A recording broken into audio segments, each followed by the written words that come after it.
radiocaput.com. Estás conectado. Estás en Caput.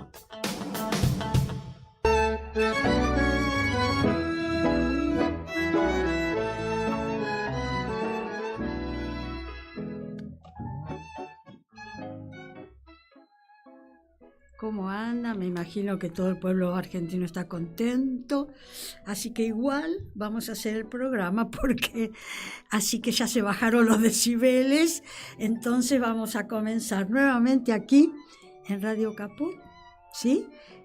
A las 16 horas, el día 7/7 del 26, y en la hora de poesía del mate y algo más, a la hora del mate y algo más.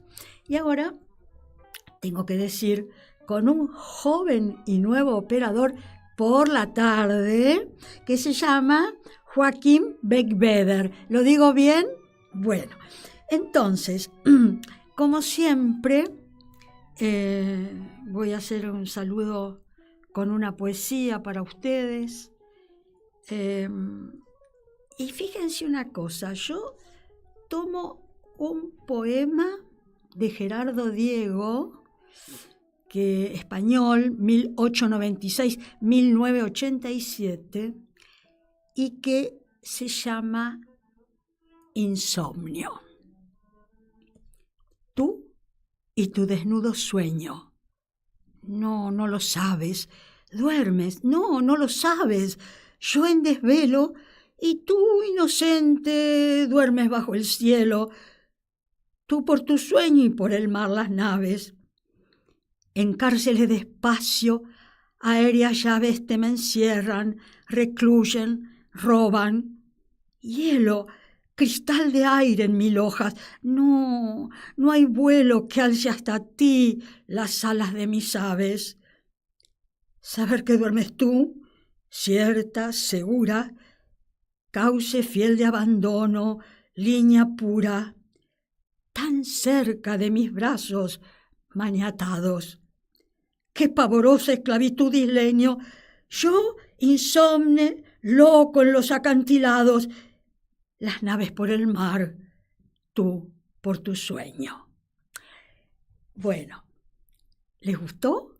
Ahora yo voy a completar esta poesía con este libro que tengo delante de mí. Ya lo conocen seguro. Gabriel García Márquez, 12 cuentos peregrinos, ¿sí? Bueno, en estos 12 cuentos peregrinos se encuentra el cuento que se llama El avión de la Bella Durmiente. Y creo que vamos a ir entendiendo un poco mejor el poema, ¿sí? Leo para ustedes.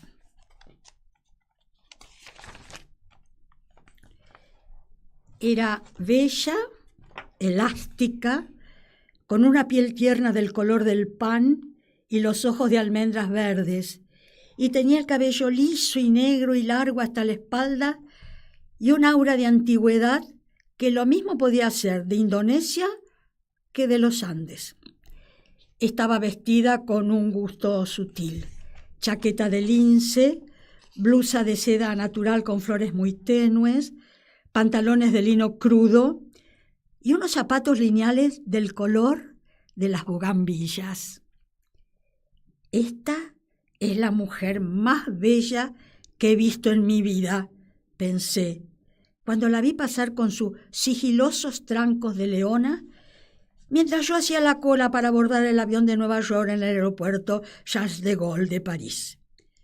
Fue una aparición sobrenatural que existió solo un instante y desapareció en la muchedumbre del vestíbulo.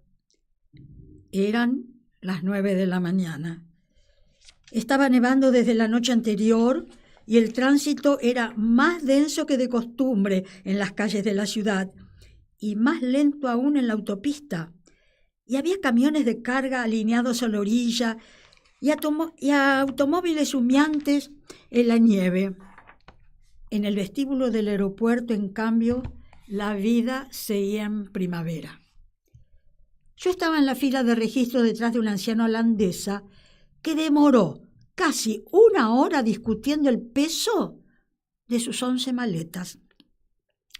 Empezaba a aburrirme cuando vi la aparición instantánea que me dejó sin aliento. Así que no supe cómo terminó el altercado, hasta que la empleada me bajó de las nubes con un reproche por mi distracción. A modo de disculpa le pregunté si creía en los amores a primera vista. «Claro que sí», me dijo. «Los imposibles son los otros». Siguió con la vista fija en la pantalla de la computadora y me preguntó qué asiento preferiría, fumar o no fumar. Me da lo mismo, le dije con toda intención, siempre que no sea al lado de las 11 maletas. Ella lo agradeció con una sonrisa comercial sin apartar la vista de la pantalla fosforescente. «Escoja un número», me dijo, 3, 4 o 7. 4. Su sonrisa tuvo un destello triunfal. «En 15 años que llevo aquí», dijo, «es el primero que no escoge el 7». Marcó en la tarjeta de embarque el número del asiento y me lo entregó con el resto de mis papeles, mirándome por primera vez con unos ojos color de uva que me sirvieron de consuelo mientras volvía a ver a la bella. Solo entonces me advirtió que el aeropuerto acababa de cerrarse y todos los vuelos estaban diferidos. «¿Hasta cuándo?» «Hasta que Dios quiera», dijo con su sonrisa. «La radio anunció que esta mañana será la nevada más grande del año». En realidad se equivocó. Fue la más grande del siglo. Pero en la sala de espera de la primera clase, la primavera era tan real que había rosas vivas en los floreros y hasta la música enlatada parecía tan sublime y sedante como lo pretendían sus creadores. De pronto se me ocurrió que aquel era un refugio adecuado para la bella, y la busqué en los otros salones, estremecido por mi propia audacia. Pero la mayoría eran hombres de la vida real, que leían periódicos en inglés, mientras sus mujeres pensaban en otros, contemplando los aviones muertos en la nieve a través de las vidrieras panorámicas, contemplando las fábricas glaciares, los vastos cementerios de Roissy devastados por los leones. Después del mediodía no había un espacio disponible y el calor se había vuelto tan insoportable que escapé para respirar. Afuera encontré un espectáculo sobrecogedor. Gentes de toda ley habían desbordado las salas de espera y estaban acampadas en los corredores sofocantes y aún en las escaleras, tendidas por los suelos con sus animales y sus niños y sus enseres de viaje. Pero también la comunicación con la ciudad estaba interrumpida y el palacio de plástico transparente parecía una inmensa cápsula espacial varada en la tormenta. No pude evitar la idea de que también la bella debía estar en algún lugar, en medio de aquellas hordas mansas, y esa fantasía me infundió nuevos ánimos para esperar. A la hora del almuerzo habíamos asumido nuestra conciencia de náufragos. Las colas se hicieron interminables frente a los 7 restaurantes, las cafeterías, los bares atestados, y en menos de 3 horas tuvieron que cerrarlos porque no había nada que comer ni beber. ¡Ay, Dios! Los niños, que por el momento parecían ser todos los del mundo, se pusieron a llorar al mismo tiempo y empezó a levantarse de la muchedumbre un olor de rebaño. Era el tiempo de los instintos. Lo único que alcancé a comer en medio de la rebatiña fueron los 2 últimos vasos de helado de crema en una tienda infantil. Me los tomé poco a poco en el mostrador, mientras los camareros ponían las sillas sobre las mesas a medida que se desocupaban. Y viéndome a mí mismo en el espejo del fondo, con el último vasito de cartón y la última cucharita de cartón, y pensando en la bella. El vuelo de Nueva York, previsto para las 11 de la mañana, salió a las 8 de la noche. Cuando por fin logré embarcar, los pasajeros de la primera clase ya estaban en su sitio y una azafata me condujo al mío. Me quedé sin aliento. En la poltrona vecina, junto a la ventanilla, la bella estaba tomando posesión de su espacio con el dominio de los viajeros expertos. Si alguna vez escribiera esto, nadie me lo creería, pensé. Y apenas intenté en mi media lengua un saludo indeciso que ella no percibió. Se instaló como para vivir muchos años, poniendo cada cosa en su sitio y en su orden, hasta que el lugar quedó tan bien dispuesto como la casa ideal donde estaba al alcance todo de la mano. Mientras lo hacía, el sobrecargo nos llevó la champaña de bienvenida. Cogí una copa para ofrecérsela a ella, pero me arrepentí a tiempo, pues solo quiso un vaso de agua y le pidió al sobrecargo, primero en un francés inaccesible y luego en un inglés apenas más fácil, que no la despertara por ningún motivo durante el vuelo.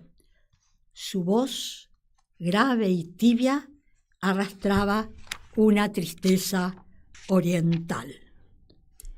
Cuando le llevaron el agua, abrió sobre las rodillas un cofre de tocador con esquinas de cobre, como los baúles de las abuelas, y sacó 2 pastillas doradas de un estuche donde llevaba otras de colores diversos. Hacía todo de un modo metódico y parsimonioso, como si no hubiera nada que no estuviera previsto para ella desde su nacimiento. Por último, bajó la cortina de la ventana, extendió la poltrona al máximo, se cubrió con la manta hasta la cintura sin quitarse los zapatos, se puso el antifaz de dormir, se acostó de medio lado en la poltrona, de espaldas a mí, y durmió sin una sola pausa, sin un suspiro, sin un cambio mínimo de posición durante las 8 horas eternas y los 12 minutos de sobra que duró el vuelo a Nueva York. Fue un viaje intenso. Siempre he creído que no hay nada más hermoso en la naturaleza que una mujer hermosa, de modo que me fue imposible escapar ni un instante al hechizo de aquella criatura de fábula que dormía a mi lado.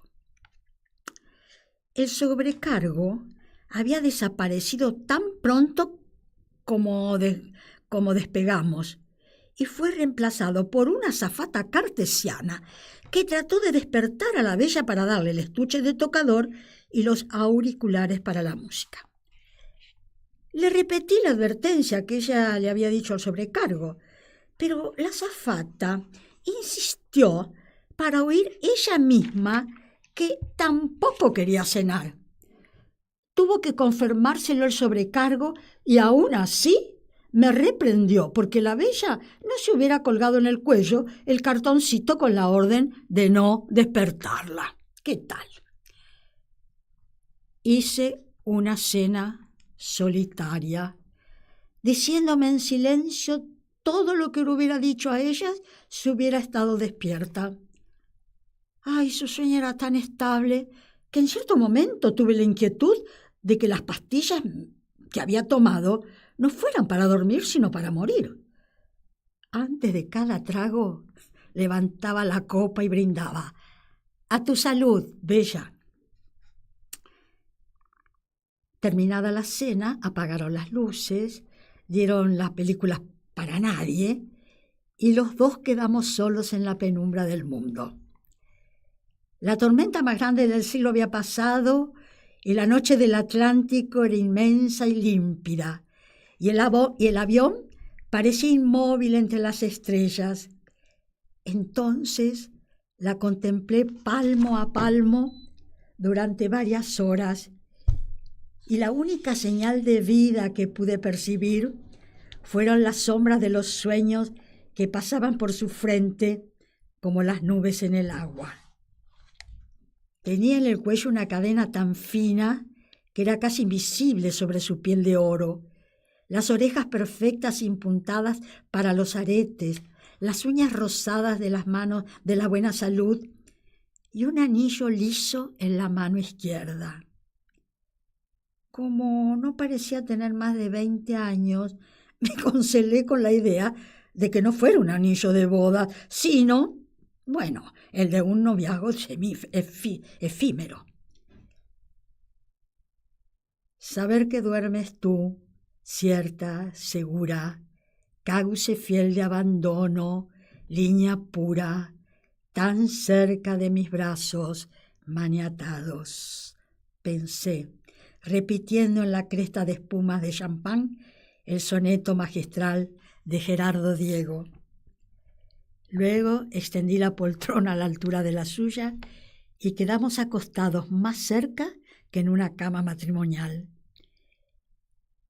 El clima de su respiración era el mismo de la voz, y su piel exhalaba un hálito tenue que sólo podía ser el olor propio de su belleza. Me parecía increíble. En la primavera anterior había leído una hermosa novela de Yasunari Kawabata sobre los ancianos burgueses de Kioto que pagaban sumas enormes para pasar la noche contemplando a las muchachas más bellas de la ciudad, desnudas y narcotizadas, mientras ellos agonizaban de amor en la misma cama. No podían despertarlas, no tocarlas, y ni siquiera lo intentaban, porque lo esencial del placer era verlas dormir. Aquella noche, velando el sueño de la bella, no solo entendí aquel refinamiento senil, sino que lo viví en plenitud.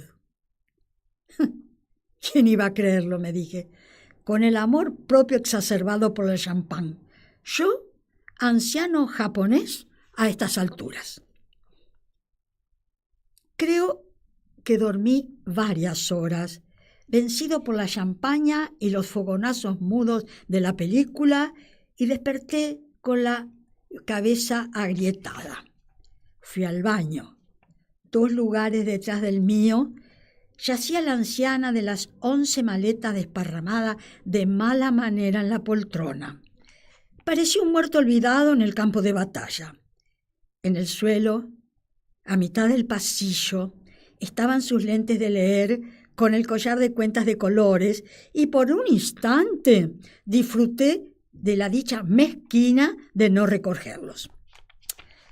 Después de desahogarme de los excesos del champán, me sorprendí a mí mismo en el espejo. Indigno y feo. Y me asombré de que fueran tan terribles los estragos del amor. De pronto, el avión se fue a pique, se enderezó como pudo y prosiguió volando al galope. La orden de volver al asiento se encendió. Salí en estampida, con la ilusión de que solo la turbulencia de Dios despertara a la bella y que tuviera que refugiarse en mis brazos, huyendo del terror. En la prisa, estuve a punto de pisar los lentes de la holandesa y me hubiera alegrado. Pero volví sobre mis pasos, los recogí y se los puse en el regazo, agradecido de pronto de que no hubiera escogido antes que yo el asiento número 4. El sueño de la bella era invencible. Cuando el avión se estabilizó, tuve que resistir la tentación de sacudirla con cualquier pretexto, porque lo único que deseaba en aquella última hora de vuelo era verla despierta, aunque fuera enfurecida, para que yo pudiera recobrar mi libertad y tal vez mi juventud. Pero no fui capaz. Carajo, me dije, con un gran desprecio. ¿Por qué no nací Tauro? Despertó sin ayuda en el instante en que se encendieron los anuncios del aterrizaje y estaba tan bella y lozana como si hubiera dormido en un rosal. Solo entonces caí en la cuenta de que los vecinos de asiento en los aviones, igual que los matrimonios viejos, no se dan los buenos días al despertar. Tampoco ella. Se quitó el antifaz, abrió los ojos radiantes, enderezó la poltrona, tiró a un lado la manta, se sacudió las crines que peinaban sola con su propio peso, volvió a ponerse el cofre en las rodillas y se hizo un maquillaje rápido y superfluo que le alcanzó justo para no mirarme hasta que la puerta se abrió. Entonces se puso la chaqueta de lince, pasó casi por encima de mí con una disculpa convencional en castellano puro de las Américas y se fue, sin despedirse siquiera, sin agradecerme al menos lo mucho que hice por nuestra noche feliz, y desapareció hasta el sol de hoy en la Amazona de Nueva York. Bueno, ahora sí voy a volver a leer el poema. Creo que ahora sí se va a entender mejor. Y después, o tal vez antes, puedo decirles por qué dice, ¿por qué no nací Tauro? Carajo. Bueno, porque Tauro parece que es paciente, leal, práctico, regido por Venus. Le gusta la comodidad y los placeres. Y bueno, tal vez por eso lo dijo. Y ahora sí, para dar finalmente hacer un cierre a este poema, voy a volver a este poema, a este cuento, voy a volver a leer el poema porque creo que se va a entender mucho mejor y las metáforas sobre todo, ¿sí? Tú y tu desnudo sueño, no lo sabes, duermes, no lo sabes, yo en desvelo y tú, inocente, duermes bajo el cielo. Ay, tú por tu sueño y por el mar las naves.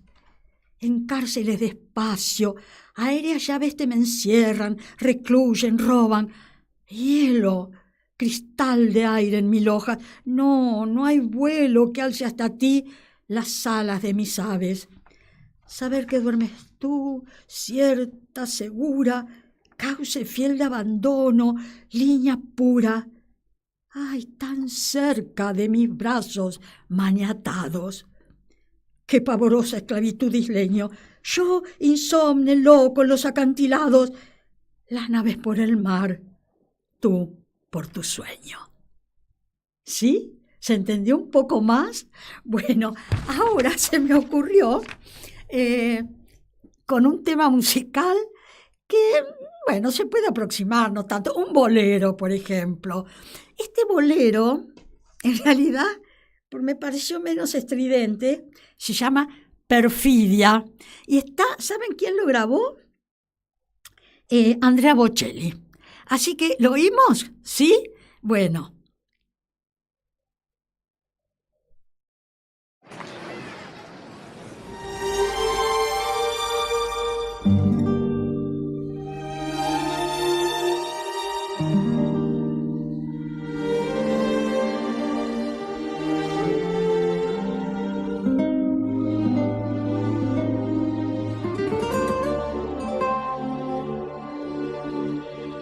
Nadie comprende lo que sufro yo.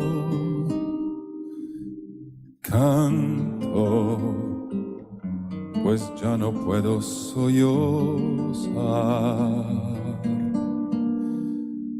Solo, temblando de ansiedad estoy. todos me miran y se van.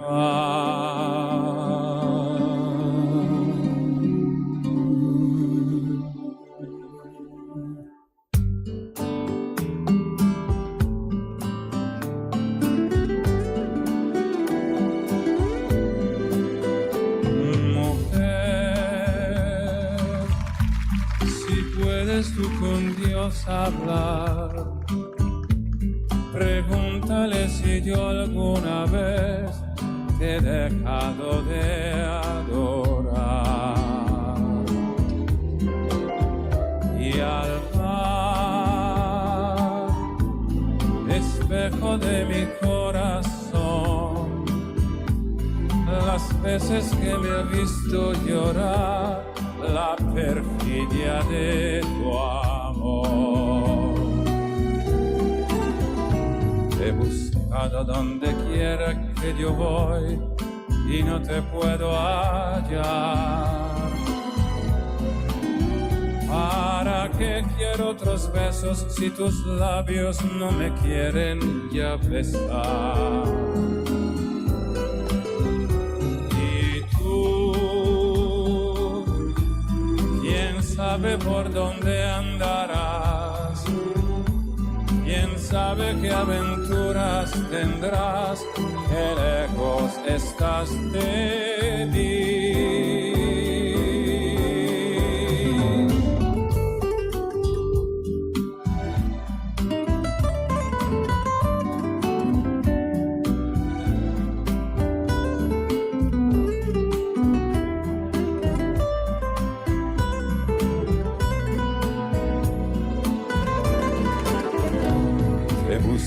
Donde quiera que yo voy y no te puedo hallar.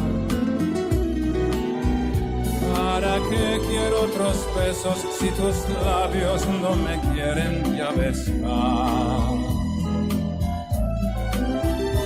Y tú, ¿quién sabe por dónde andarás? ¿Quién sabe qué aventuras tendrás? Qué lejos estás de mí. De mí. De mí. Bueno, ¿les gustó? Ahora tengo delante de mí un libro que estoy casi segura que todos conocen, pero bueno, no importa eso, ¿verdad? Se llama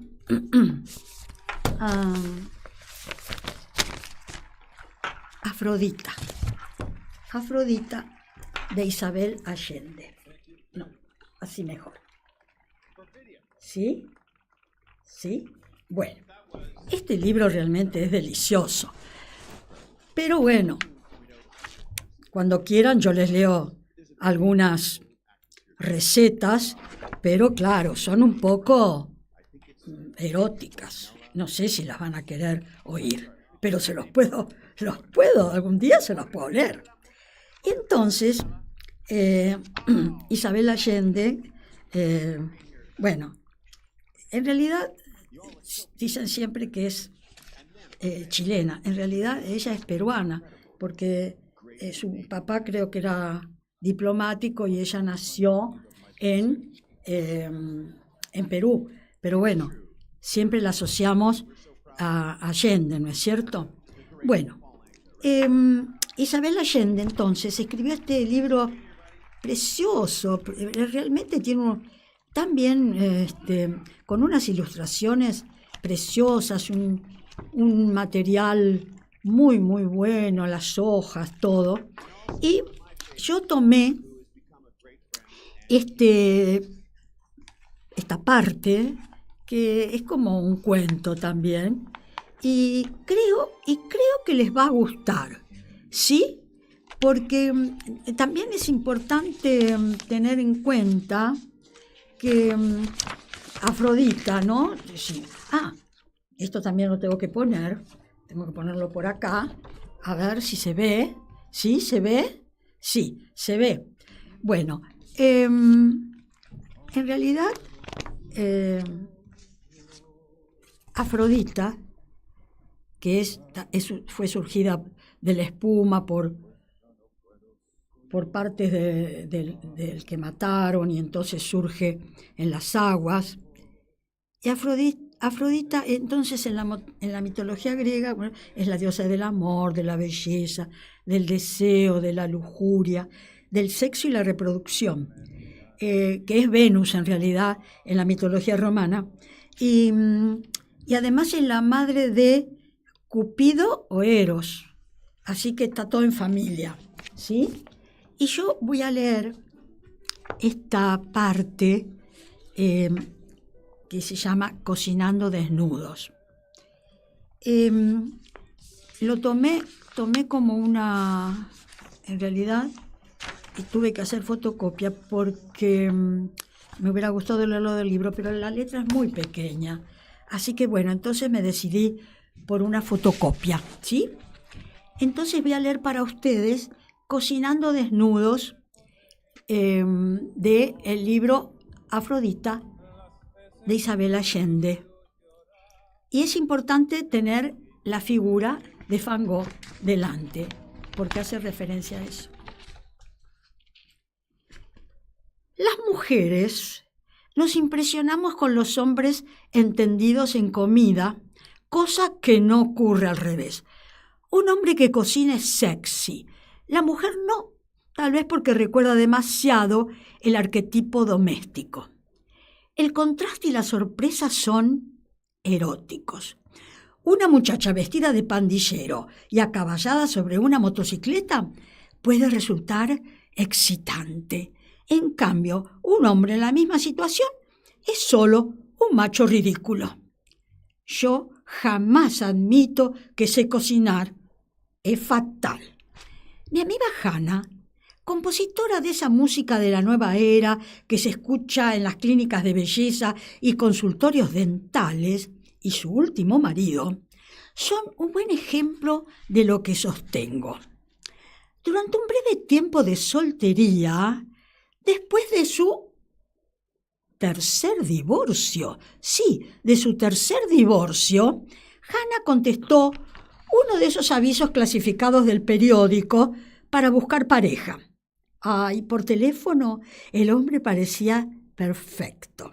Se ganaba la vida entrenando perros para ciegos y había ido como voluntario a construir escuelas en Guatemala, donde una bala perdida le voló una oreja.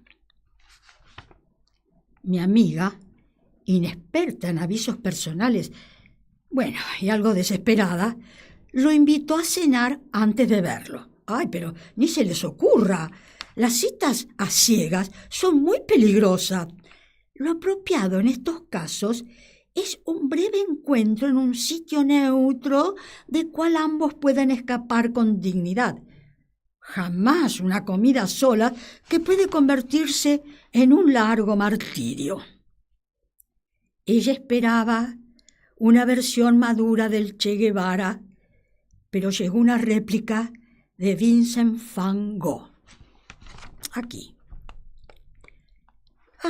En realidad nada tiene ella en contra de la pintura impresionista, a pesar de que prefiere motivos astrológicos para sus paredes.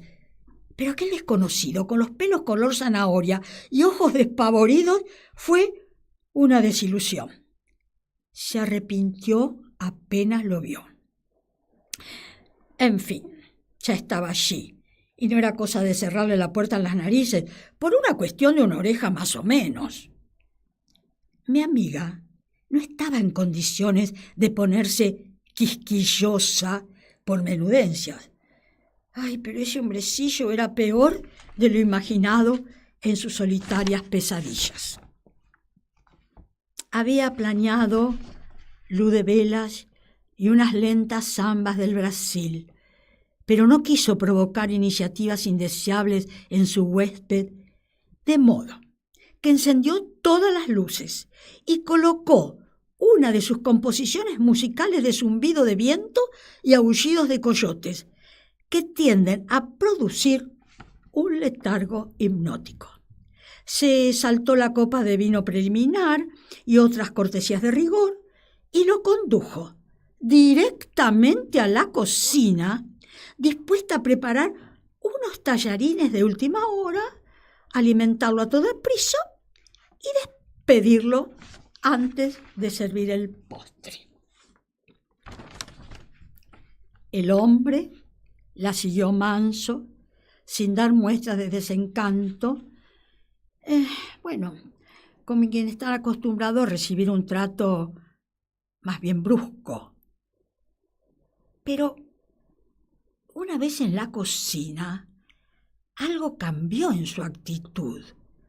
Respiró hondo, inflando el pecho, se le enderezó el esqueleto y sus ojillos de liebre recorrieron todo, tomando posesión del terreno, conquistándolo.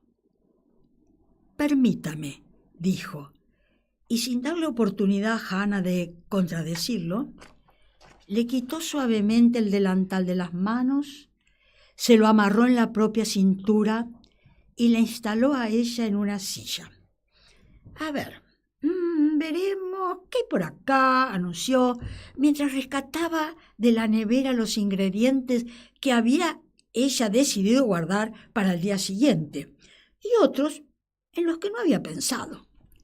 Fangó echó mano de ollas y sartenes como si hubiera nacido entre esas 4 paredes. Con gracia y destreza inesperada, hizo bailar los cuchillos partiendo verduras y mariscos para dorarlos con mano liviana en aceite de oliva. Lanzó los tallarines al agua hirviendo y preparó, en un abrir y cerrar de ojos, una salsa traslúcida de cilantro y limón, mientras le contaba a mi amiga sus aventuras en Centroamérica. En pocos minutos, aquel hombrecillo patético se transformó. Sus pelos de payaso adquirieron la fuerza viril de una melena de león, y su aire de náufrago se convirtió en serena concentración, mezcla irresistible para una mujer como Hannah. El aroma que surtía de la sartén y el borboriteo de la olla empezaron a producir en ella una creciente anticipación. Sintió que le corrían gotas de sudor por la espalda, empapándole la blusa, que se le humedecían los muslos y se le hacía agua la boca, al tiempo que descubría, sorprendida, las manos elegantes y las espaldas anchas de aquel hombre. Las heroicas anécdotas de Guatemala y de los perros para ciegos le llenaron los ojos de lágrimas. La oreja cortada adquirió para ella el valor de una condecoración de guerra, y un deseo irresistible de acariciar la cicatriz la estremeció de la cabeza a los pies. Cuando Fangó colocó sobre la mesa una fuente con humeantes tallarines a la pescatora, como lo llamó, ella suspiró vencida. Sacó de su escondite la botella de vino francés que pensaba reservar, para otros candidatos más meritorios. Apagó la luz, encendió las velas y puso en el tocadisco la samba lenta del Brasil. «Espérame un momento», anunció con un ronroneo de gata. «Voy a ponerme algo más cómodo». Y regresó con su traje de cuero negro y sus botas de domadora. ¿Qué tal? ¿Les gustó? ¿Sí? Bueno, ahora vamos a oír entonces una samba lenta de Brasil de Gal Costa y Tom Jobim, ¿sí? No, esta es de Elis Regina. de Elis Regina. ¿Sí? Bueno, ponemos sí, gracias.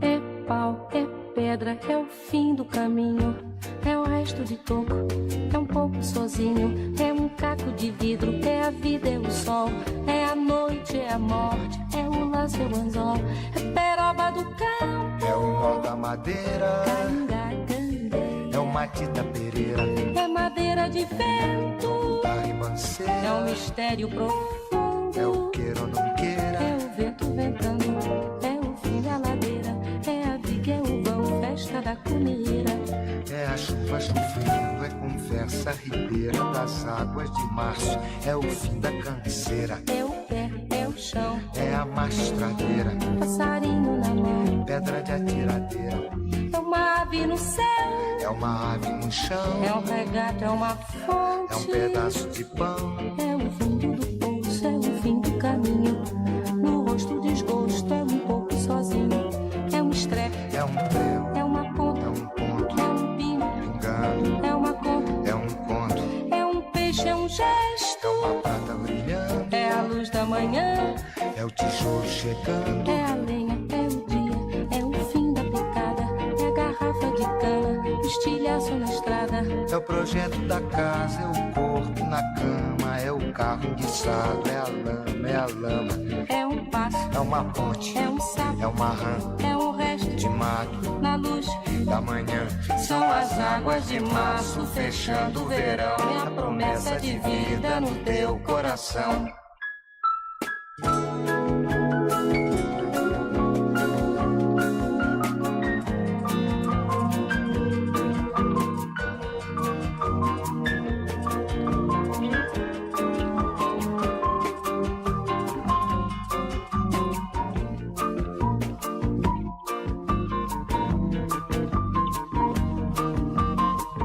É uma cobra, é um pau, é João, é José, é um espinho, na mão, é um corte, no pé, são as águas de março fechando o verão, é a promessa de vida no teu coração, é pau, é pedra, é o fim, do caminho, é um resto, de topo, é um pouco, sozinho, é um passo, é uma ponte, é um sapo, é uma rã, é um belo horizonte, é uma febre terçã, são as águas de março fechando o verão, é a promessa de vida no teu coração.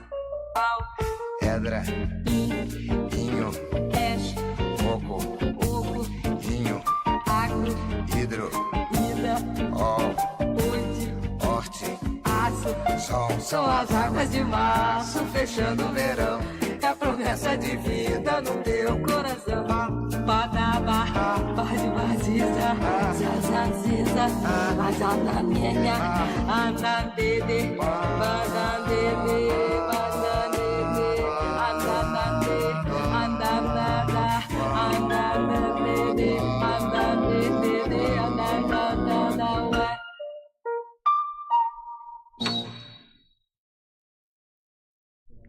Bueno, qué hermosa está samba, ¿no? Con Elis Regina y Tom Jobim. Y Aguas de Marzo se llama esta samba. Y ahora, para ir cerrando el programa, quiero leerles un poema de una mujer poeta, abogada, escritora, muy, muy importante, cubana, se llama Carilda Oliver Labra. Hay distintas fechas para su nacimiento, 1922 o 1924, pero sí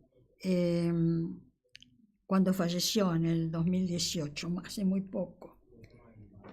Y también era una mujer muy, como tantas mujeres en el mundo, y sobre todo me parece a mí, cuando va avanzando el siglo XX, y por suerte le tocó vivir buena parte de los primeros años del siglo XXI y tiene un poema que fue musicalizado, después lo vamos a oír, y que se llama Me desordeno, amor, me desordeno. Me desordeno, amor, me desordeno cuando voy en tu boca demorada, y casi sin por qué, casi por nada, te toco con la punta de mi seno. Te toco con la punta de mi seno y con mi soledad desamparada. Y acaso, sin estar enamorada, me desordeno, amor, me desordeno. Y mi suerte de fruta respetada arde en tu mano lúbrica y turbada como débil promesa de veneno. Y aunque quiero besarte arrodillada, cuando voy en tu boca demorada, me desordeno, amor, me desordeno. Qué poema, ¿eh? Bueno, ahora justamente este poema de esta gran escritora y gran personaje cubano también fue musicalizado. Entonces lo podemos oír, ¿no es cierto, Joaquín? A ver qué tal resulta. ¿Sí? Bueno.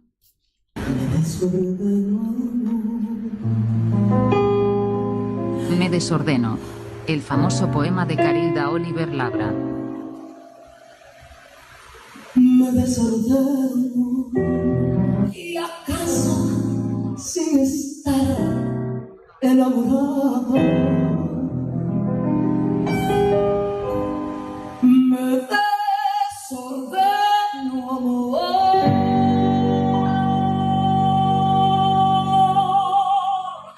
Me desordeno.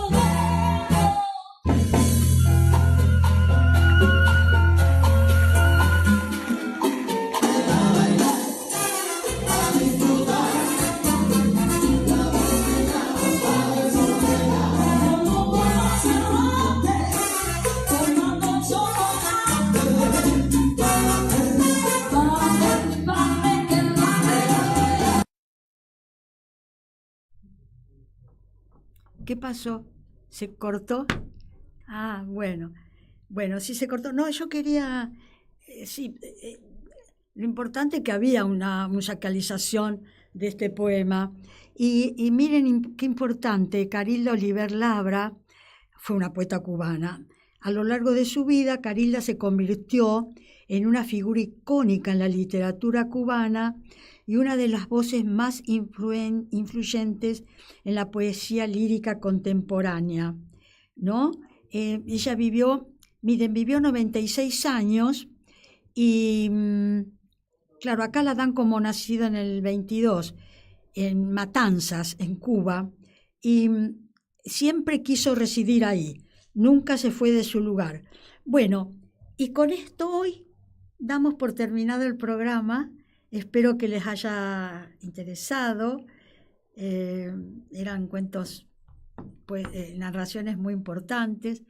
Y bueno, ¿qué les parece si nos volvemos a ver la semana próxima? Tal vez con algún invitado o no, depende también del tiempo, porque como les dije, hay gripes y una persona que tiene que venir, no me atrevo a ver. No quiero que venga porque le puede hacer daño el frío tan intenso. Y después las vacaciones de invierno, a lo mejor algunas personas que trabajan pueden acercarse, ¿sí? Bueno, entonces los despido con nuestra música de despedida siempre. Gracias, Joaquín.